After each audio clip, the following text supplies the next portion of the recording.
anybody that's in leadership has to be able to lead the next person and give them a little bit of grace, a little bit of space to do that. I might only be 32, but I have been working in a man's world for over a decade now, and I have very thick skin.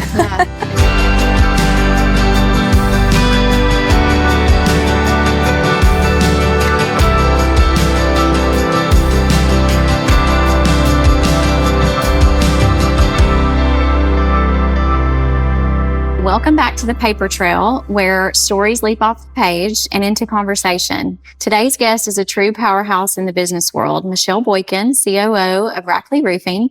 Michelle is not only breaking barriers in a traditionally male-dominated industry, but also leading the industry with integrity, innovation, and impact. As a strong supporter of racing and title sponsor of the Rackley 200 at Nashville Superspeedway, she's helping more than just build roofs. She's helping to build a community. Michelle, welcome. Thank you for having me. I'm excited to be here. Yeah, thank you for coming. So you and I met earlier I guess in the last year. Yeah, probably. And so we were so excited to feature you for our Leading Ladies of Lebanon in May. So thank you for being a part of that. Well, thank you for thinking about me. Yeah. Yes. Well, you're really standing out. So that's not hard to not think about you, because you guys just moved your office to town and this past year. So tell us a little bit about that and why you moved to Lebanon. Yeah. So we moved to Lebanon September 30th of last year. Yeah. It was a 4-year search. Okay. We wanted the right space. We had been in Carthage, which is Smith County, a little bit further out. And we really wanted to be closer to Nashville, but also pretty much all of our leadership team lives in Lebanon. So we wanted to be more centrally located. And when the old Bates building came available, it was a no-brainer. It's already blue, the Rackley blue. And just, it was a perfect space. It's a 10-minute drive for me, so it's fabulous. That's nice. And we were able to take 3 offices and put everybody under one roof. So we're all, more of a team now, and the culture's back to where it used to be. And so it's a lot of fun. And yeah, we've had a lot of folks stop in and say hello, and just really enjoyed the space. We were excited to hear that you were coming. So this community is very loving, as you know. Yeah. So I'm sure you had a lot of hugs and celebration when you came. So thank you for joining today and letting us know why you guys chose Lebanon. Yeah. So you have climbed the ranks in a field where women have historically been underrepresented. What has your journey been like rising to the role of COO, and what drives your passion for leadership? My move to leadership, or my move into COO, I started out as a receptionist. So I actually literally worked my way up the ladder. So I went from receptionist to service coordinator to service manager, vice president of service, COO. I think the biggest piece of that is having cheerleaders and mentors along the way. Yeah. I'm a part of a group called National Women in Roofing, and it's about empowering women in the industry. And so when you feel like you don't have a voice, you've got a group of women to go to and speak to. But I also have a really great culture at our office and within our company. So I never have felt less than as a woman in the industry. I know that many women in roofing and construction or anything male-dominated have. But I've been blessed to have a lot of cheerleaders in my life, which has been nice. Yeah. So I think really just having the ability to grow and the ability to do whatever it is that I want in the space has been great. That's cool. And then you asked, I'm sorry, the question was, what drives your passion, and then what's the journey like for that role? Oh, okay.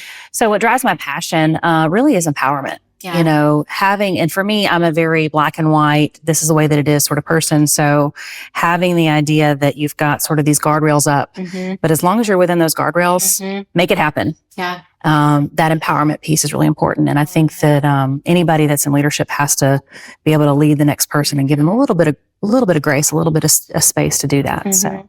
I love that. Well, I know last year when we did Wheels and Hills and partnered with Katie out at the Speedway, who will also be on this episode, it was just so great. Speaking of all that, like the cheerleading, and the teamwork, and, women in business and women in sports and entertainment and just all the things. That was really cool for me to see you guys all up on the panel, at the first Wheels and Hills that we did. And just, how it is and this year too. I mean, we had another panel this year for the event at the Speedway, and it's just really incredible to see how women they do so much better when they help each other and cheer each other on instead of, hurting each other or being jealous or, and one of the things, I actually mentioned this, I don't remember which girl I was talking about to, maybe Nikki, but we brought up in her interview about how you and one of your closest friends are both in roofing. Yeah. So I feel like that, I said, well, I've got a key example for women working together and how, even in your own field, like in your same field, you're both in roofing, you're competitors. We were, yes. Technically not anymore. She's moved to a different side of the industry now, but yeah. And it's not about competition. It's about, being there for one another. We both deal with the same things. That's right. And who else would be a better person to relate to than somebody who knows exactly what you're talking about and has that same role? Exactly. So to me, I remember you telling me that, and that is very inspirational because a lot of women would not like each other and they would, I don't want to talk to her or help her out because she's my competition. But you both, took it to a different level. And I think that's really brilliant. Number one, because two make better than one, but also powerful and just shows your strength and who you truly are, so I love that. So that was cool. That was a cool thing. Yeah. So also, Rackley has become well known in racing and I have loved watching this the last, year or so really unfold bigger and bigger in Lebanon. The races are back. The last, 4 or 5 years. I remember actually going to the track, the inaugural year, the year it opened way back. And to see it then and now is like, what, this is so beautiful for our town, our community, the whole Nashville market.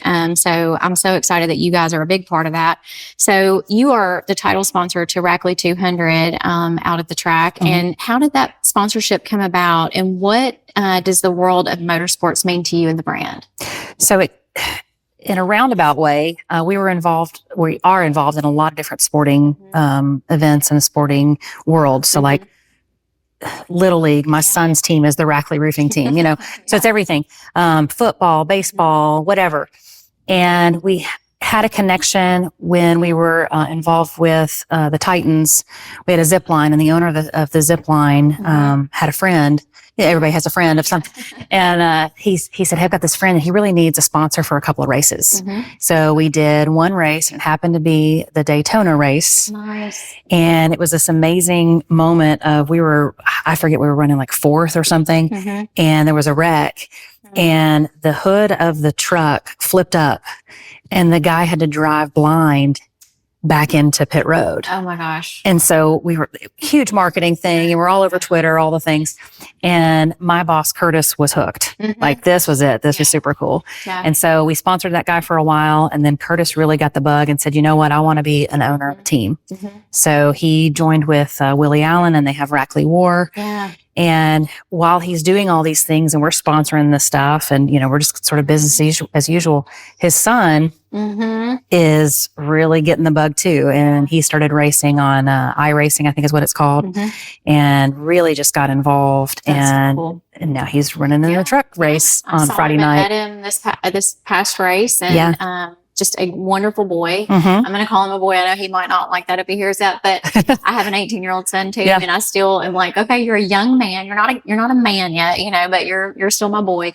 So he is a great guy and an athlete, I can tell, and very passionate and humble and eager to kind of rise, so I think that's beautiful. And this is cool that, all this is right here and growing and developing right here in Lebanon. And he's a Lebanon hometown guy. So, yeah. And I think that the racetrack has done a great job of finding folks in the community. So they called us and said, hey, we're looking for a partner in this. You're already in the truck race. Do you want to do this? And so it's kind of a no-brainer for us to join in the Rackley 200 and sponsor that truck race. I mean, we're there for the whole weekend. We've got our whole team there and sort of set up and having a good time. But yeah, really being in for the Rackley 200 has been a lot of fun. And we're able to bring friends and family to the race. It's right here. So. And I love that Cracker Barrel has joined in too, because I'm like, how great. We have Rackley, we have NSS, and we have Cracker Barrel, all hometown. Yeah. That's huge. Yeah. I mean, I don't know that that's facts that other towns don't, have that. Like, Right. do they? I don't know. But to me, that just seems like a huge, accomplishment, Mm-hmm. and then something really beautiful for all of our brands, to Absolutely. come together and work together. So that's great. And we're excited to see where this goes and continue to watch this. Yeah. So, you are known for championing growth and giving back, not just within your company, but across this community. How do you foster that kind of culture at Rackley? What we try to do is really look for opportunities that connect either with us personally or connect with our employees. Mm-hmm. So if somebody says, hey, my kid is playing in basketball Mm-hmm. and I really love you to sponsor, his or her team, Mm-hmm. we want to help that out because that's our family, so it's an extension of our family. So we try to look at it from that direction. Mm-hmm. We don't just throw money at things, We want there to be a purpose behind it. Like my son is playing for a Rackley team. And then, we try to make sure that whatever we're doing is going to have an impact on the community, that we're not just looking at this and really we don't look at, it's kind of a separate function for us. We don't look at it as a revenue stream. We're looking at it as truly giving back. It's an investment in the community. It is. And that's a beautiful way to do it. And especially, I think one thing that stands out to me is that children are involved, because then you are being such a mentor to these young players, these young racers, the kids that are looking up. They're looking at, roofing as, at the industry, the trade industry. They're looking at racing, they're looking at sports. And that to me is pretty significant. Well, you've been to my office and you've seen the picture on my wall of Gage Blair. I loved that story. I asked you, who is this guy? Yeah. He was a little kid. I think he was 10 when he came to see us. He might have been 11. And he said, he came in by himself. His mom took him in the car. Story. He built a book, like an actual book for us, and said, and very polite. Yes, sir. Yes, ma'am. All the things.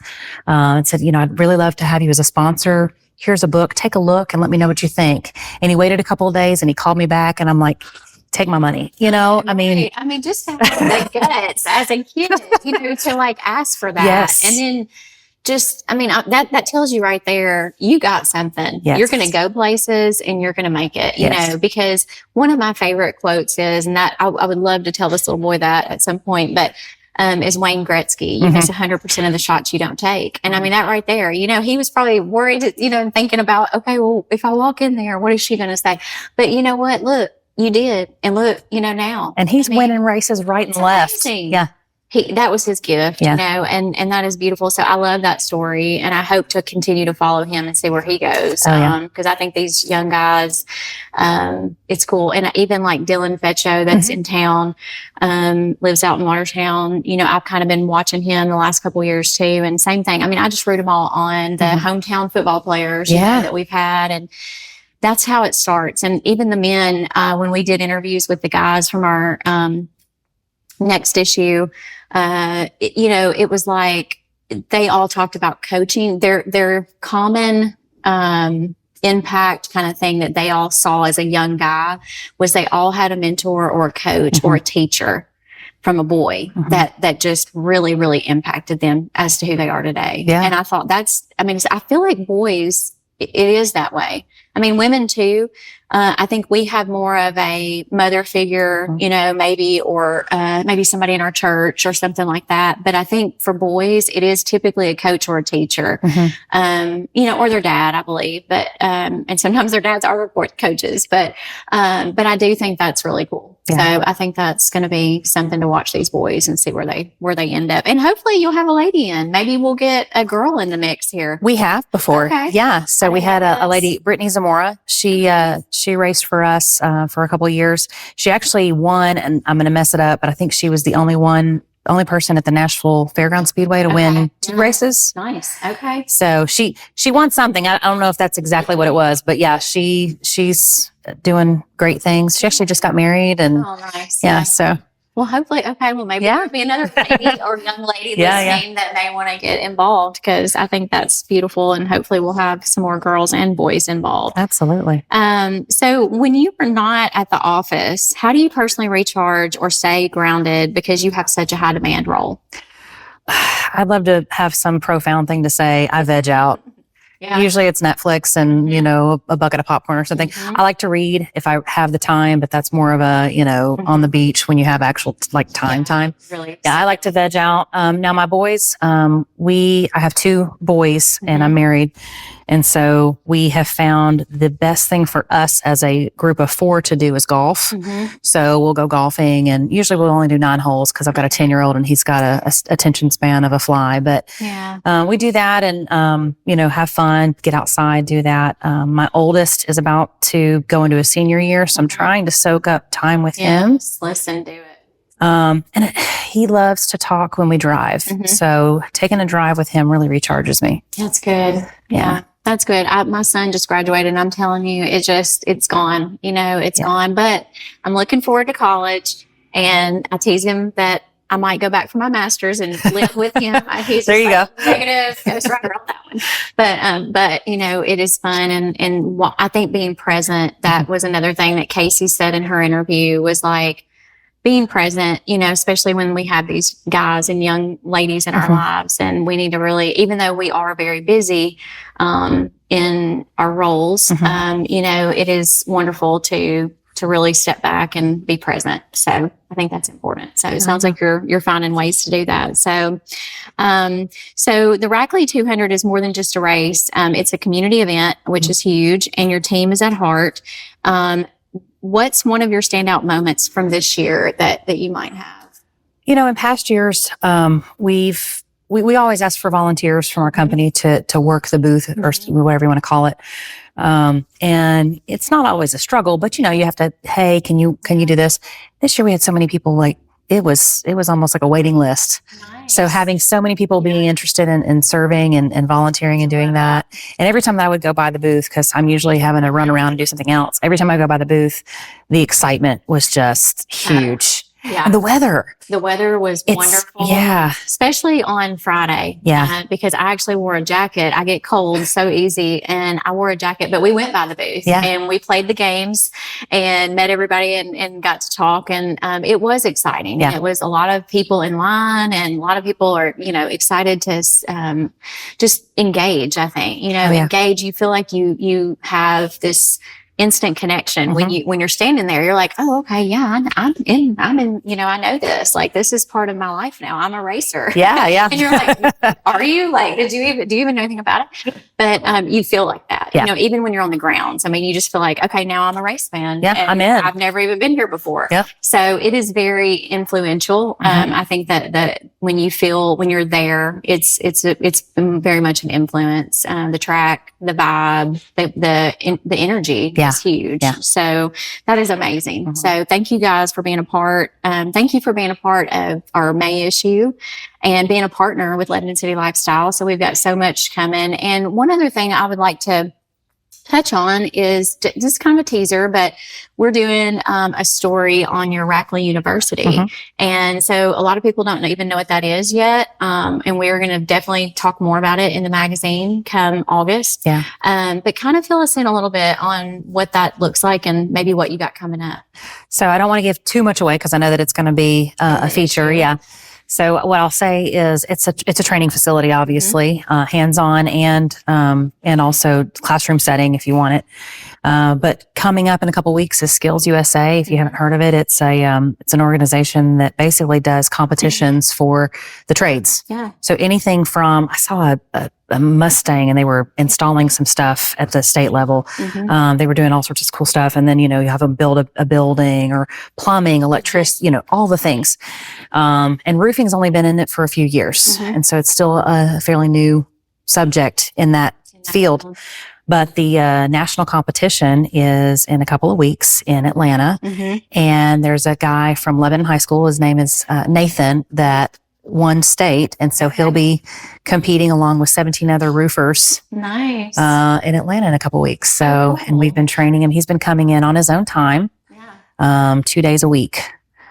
So that's really cool. And right here, and so I can't wait to share more. We'll stop there, but I can't wait to share more with everybody once August comes. Yeah. We can talk more about that because that's really cool. And hopefully he'll win. Hopefully he'll win. So maybe on our social post by then we'll know that and we'll be able to post about him, which will be great. So we wish him the best in that competition. But thank you so much for joining us today, and your commitment to excellence, community, and championing the next generation, both in business and in racing, is truly inspiring. We're honored to have you on the paper trail today, and we celebrate your legacy that you're building here in Lebanon. So thank you so much. And so for more powerful stories, please subscribe to the paper trail. And we also want to say a thank you to Square Market here in Lebanon on the Square that has decorated our studio and provided us beautiful furnishings for this year. So thank you so much, and we will see you on the paper trail.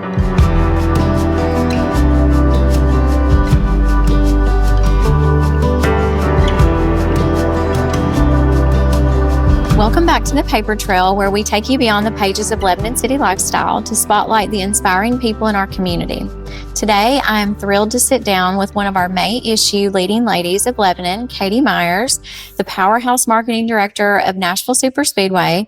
Katie brings big energy, bold ideas, and a whole lot of heart to her work. We can't wait to hear more about the woman behind the race weekend magic. Katie, welcome to the show. Thanks for having me. It's an honor to be here. Thank you. We're so glad. So I know we're coming off of race weekend, which is huge. And so we're going to delve into that in a minute. But we're so glad that we were there all weekend. We got to witness and everything turned out so great. So how do you feel about how everything went? It was a really great weekend. This is the first year that we have had 3 night races. We've had a truck race and a cup race as night races, but we've never done the Tennessee Lottery 250 on Saturday as a night race. And for our staff, the night races are a little more exhausting because we still come in, between 7 and 8 in the morning, and we're there, until at least 11 or 12 every night, but it's so worth it. I mean, the crowd on Sunday night was incredible. The weather, for the first time in the 4 years now that I've been at the track, was perfect. Friday was great weather. It was great. Nice. It was great. And we got so lucky because it has rained so much, and it rained all leading up to, I think it was even raining on Thursday. And so we were a little concerned about campers and whether or not they were going to get stuck kind of moving into the campgrounds, but we didn't have any problems. It was a really great weekend. God graced us on that one. He did. It was a good weekend. So as the marketing director of Nashville Superspeedway, you've played a huge role in bringing big events and energy to this area. What has been one of the most rewarding projects or proudest moments so far? That's a hard one. I think one thing that I'm learning as I get older is that it's okay to say that you're proud of a lot of things that you've done. And so I'm really trying to remind myself that it's okay to, say out loud, like, hey, I'm proud of myself. I did this, this, and this. But I think if I had to say one thing, it would be Wheels and Heels. It's a passion project, but I think most people that know me, they know that I care more about people and I care more about making a positive impact in a person's life than anything else. My job is important to me. But every day I will choose my people and I will choose making a positive impact over anything. And Wheels and Heels, it is the perfect opportunity to raise money for a charity, but also to bring women together and to create a space where it's okay to say, hey, it's really hard to be in a man's world.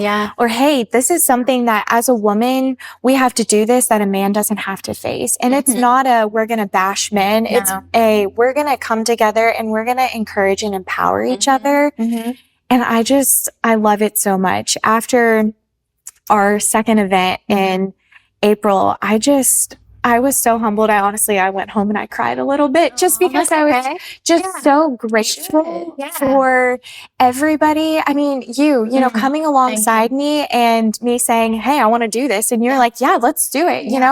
There have just been so many people that have just come alongside me and been like, yeah, we're going to make this happen. And it has been a dream of mine to create an event like that for so long. And I've never had the avenue to do it. And so to be able to do it and tie it into work work and, you know, bring people that I've worked with for years or new people, bring them into my workplace and show them, you know, hey, this is where I work for a living, but also to pour into them and to give something back. It's just, I think it is to date probably the thing in my entire career that I am the most honored and humbled to be able to do. The takeaway of those kind of events is like, it's to me, I don't know if you're like me, but a lot of times, even when we had our brunch for the ladies brunch, it takes me 3 or 4 days for it to like sink in of like what we really did and the impact that we had on those ladies. And I even cried, I boohooed, you know, at the Derby brunch. The Derby brunch. But it's like, I kind of, in the moment, I'm like, what? Did that happen? But then it takes me 3 or 4 days to kind of like settle into it and realize, whoa, you know, we had such a great group and we, you know, and it was so impactful and it was so encouraging. We had a Women in the Lead luncheon today at Sammy B's and same thing. I mean, there was a guest speaker from Vanderbilt about resilience and it is so true. I mean, you don't realize, you know, the impact, just sitting through and listening to other women, especially. I mean, it's encouraging and it's rewarding in a lot of ways. And you don't know, like I just mentioned to you off air, you don't know what somebody's going through. You don't know what somebody has been through. We as women carry our loads, you know, tremendously.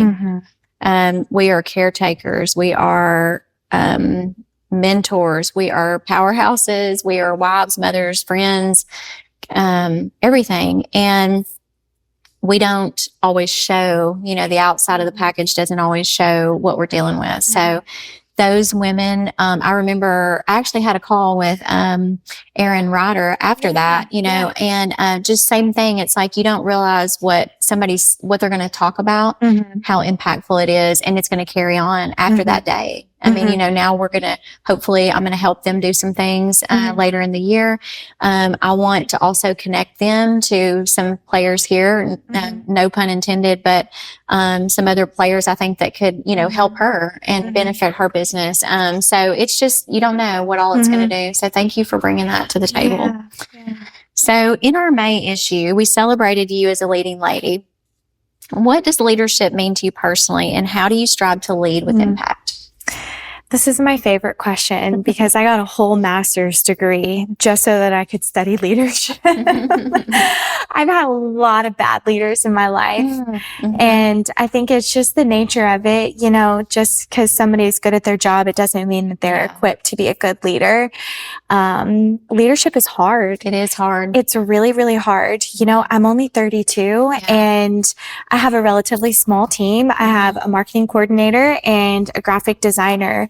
And they're both different, you know, and I lead them both differently. I talk to them both differently. Megan, our marketing coordinator, she's only 25. And when I look at her, I see everything that I didn't get when I was her age. You know, I didn't have anybody ahead of me that was giving me constructive criticism, but was also an advocate. And so for me, I think being a good leader is recognizing that everybody's different. The way that you lead one person, it cannot be the same way that you lead another person.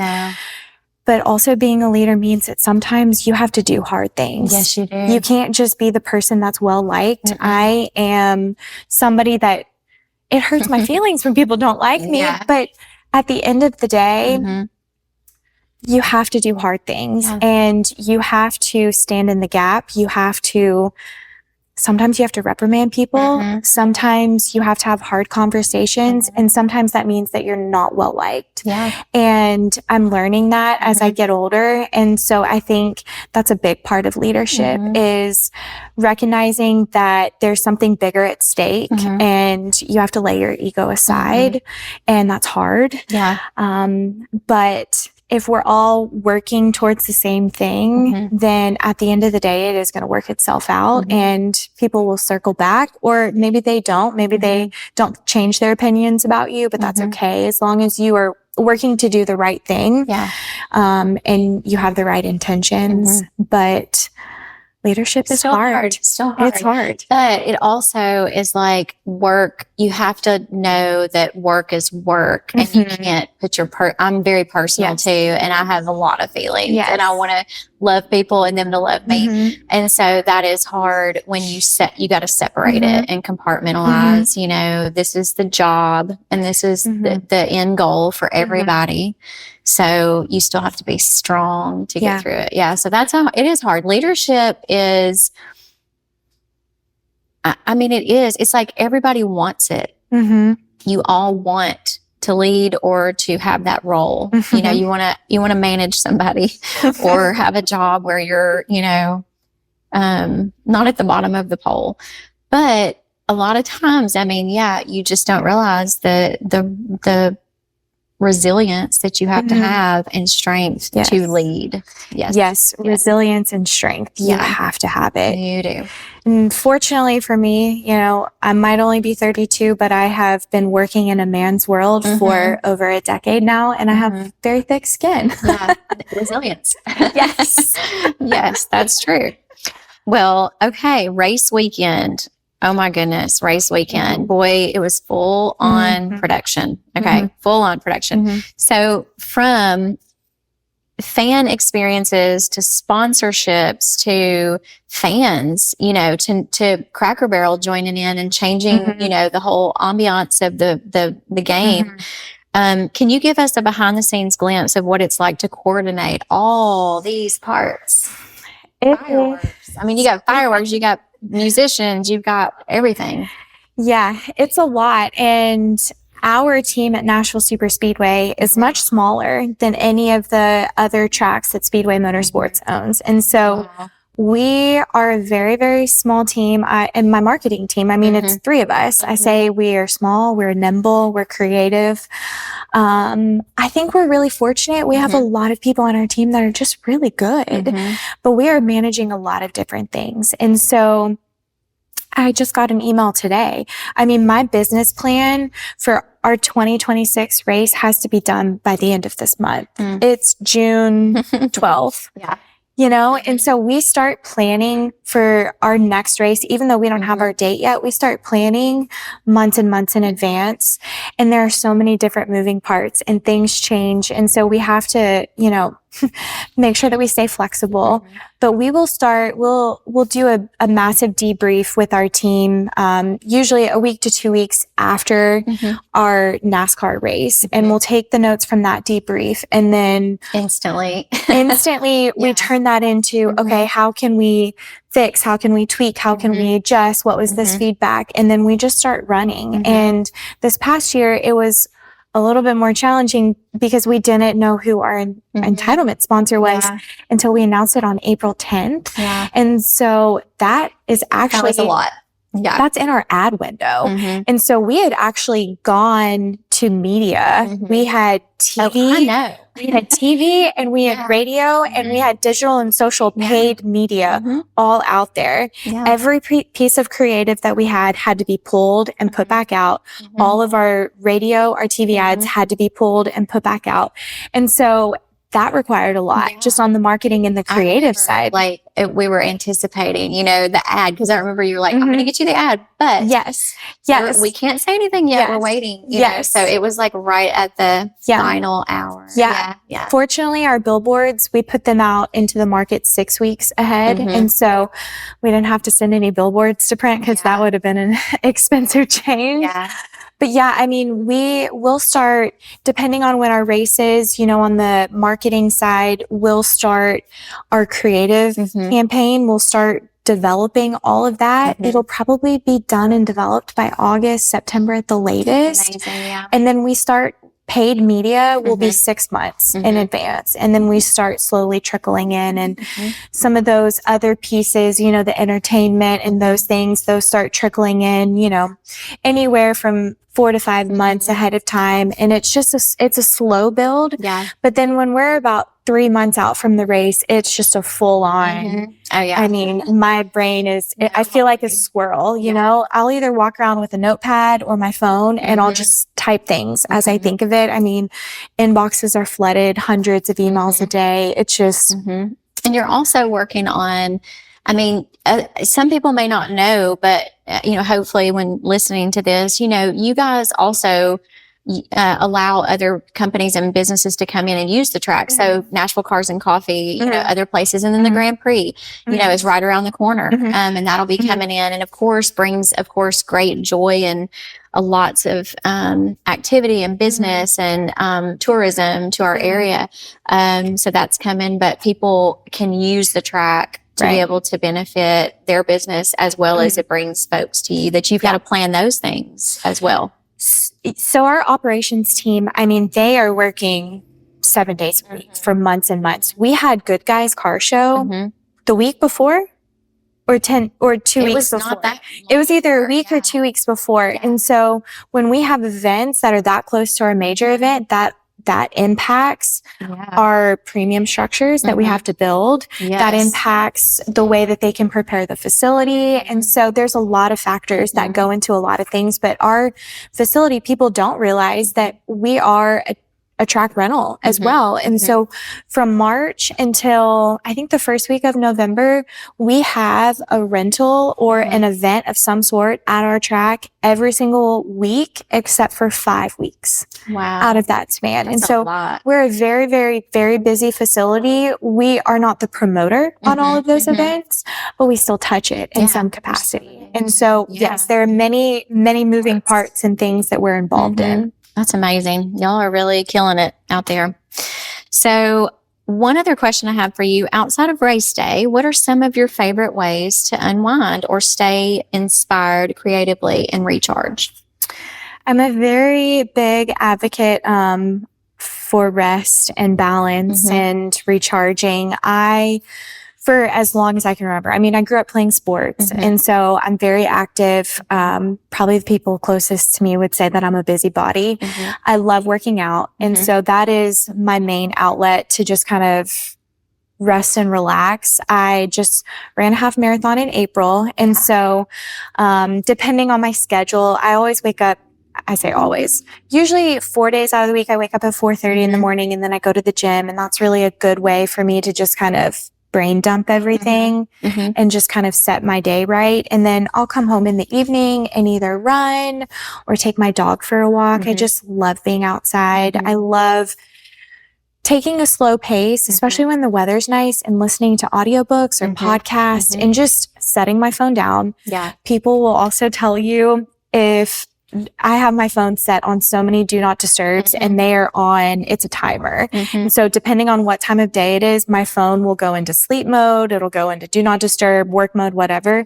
So I'll completely disconnect from my phone. That's good. And I'll listen to a good book or an audiobook and be outside. I love spending time with my friends and my family. I'm so lucky.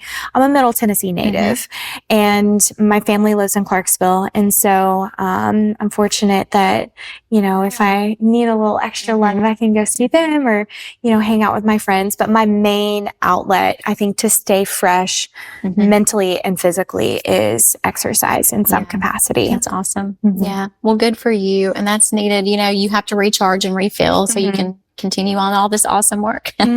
So thank you so much for being in our magazine this month and for being a partner all around. Year round, we're partners and we work together, and I hope we continue to do a lot more. So that's fun stuff. I'm so thankful for you. Thank you. You too. You say such kind things about everybody, but you are truly such a pure soul. When I think of you, the word lovely comes to mind. Like, you're just so lovely. And I'm so grateful to know you. Same. I feel very blessed that with my job and my relationships that I've had for a long period of time, like I was saying, these people that I've worked with for years, I feel very blessed to be able to find people that are like-minded. And we all have our different roles and struggles with, business or even personal things. But I feel like I've been very blessed to kind of almost like magnetize with people, pull together with people that have those same hopes and dreams and kind of bear the same fruit, if you will. You know what I mean? So thank you for your kind words too. And thank you for joining us today, taking time out to show us a sneak peek into your world. Your leadership and creativity influence us all in this community, both on and off the track. So we're so proud to have featured you in our issue this month. And if people are interested in finding out more about the Speedway, if they're interested in renting, having an event there, attending an event, what's the best way that they can do that? Definitely visit NashvilleSuperspeedway.com. We have all of our information for track rentals, all of our upcoming events. And then if you want to see like behind the scenes fun stuff, you can check us out on our Instagram at Nashville Superspeedway. Nice. Okay. Thank you. Well, continue everybody to just keep following the paper trail, and we hope to see you next time. Thank you.